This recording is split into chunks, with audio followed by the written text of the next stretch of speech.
Hi, this is Graham. I'm back again for our second bit in our Fruitful Life series about bearing with one another. And I want to continue on with what we talked about last week, where last week we talked about how bearing with one another means overcoming this culture of me that we live in. It's not just enough, though, to overcome the culture of me that we live in.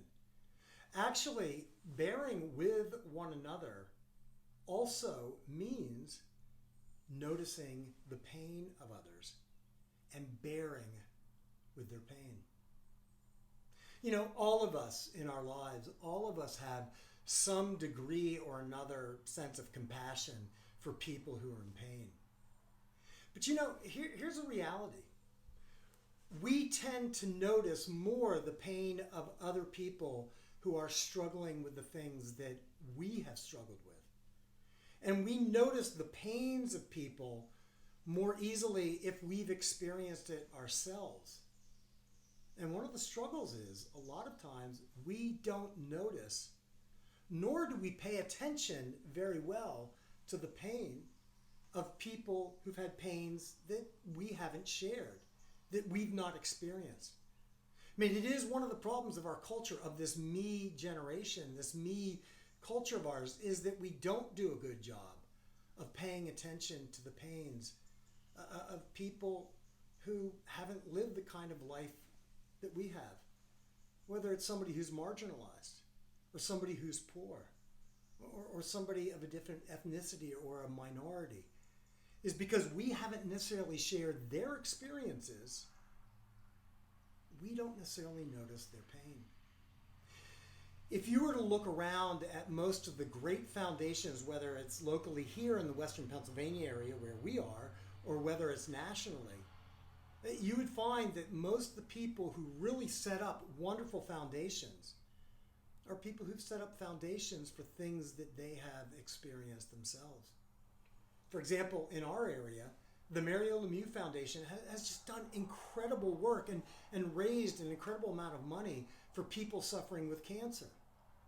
Because their founder, the really incredible great player, Mario Lemieux, who played for the Pittsburgh Penguins, he had cancer himself.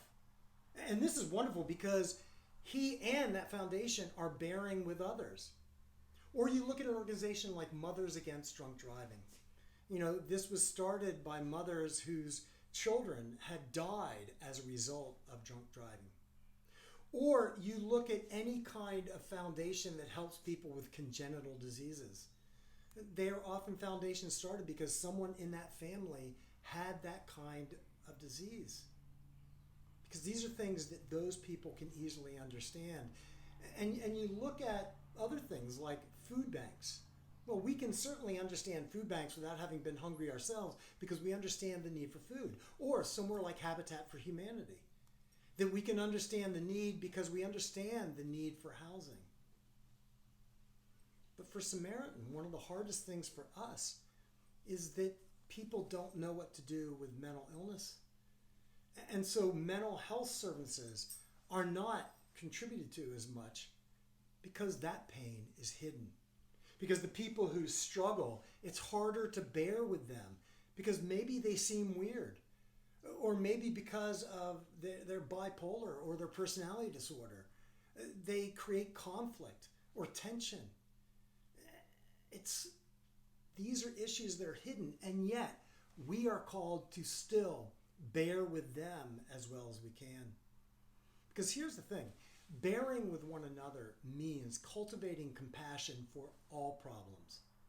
It means noticing the pain in others, whether that pain is situational, whether it is economic, whether it is congenital, whether it is as a result of a disease, or whether it is a result of some kind of mental illness or spiritual anxiety, whatever it is.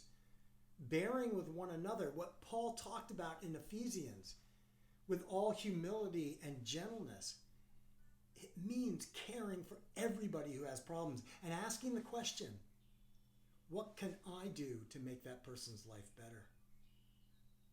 You know, when we have greater compassion for others, it actually creates better emotional and spiritual health in us because it brings us to a better sense, a greater sense of meaning and of healing.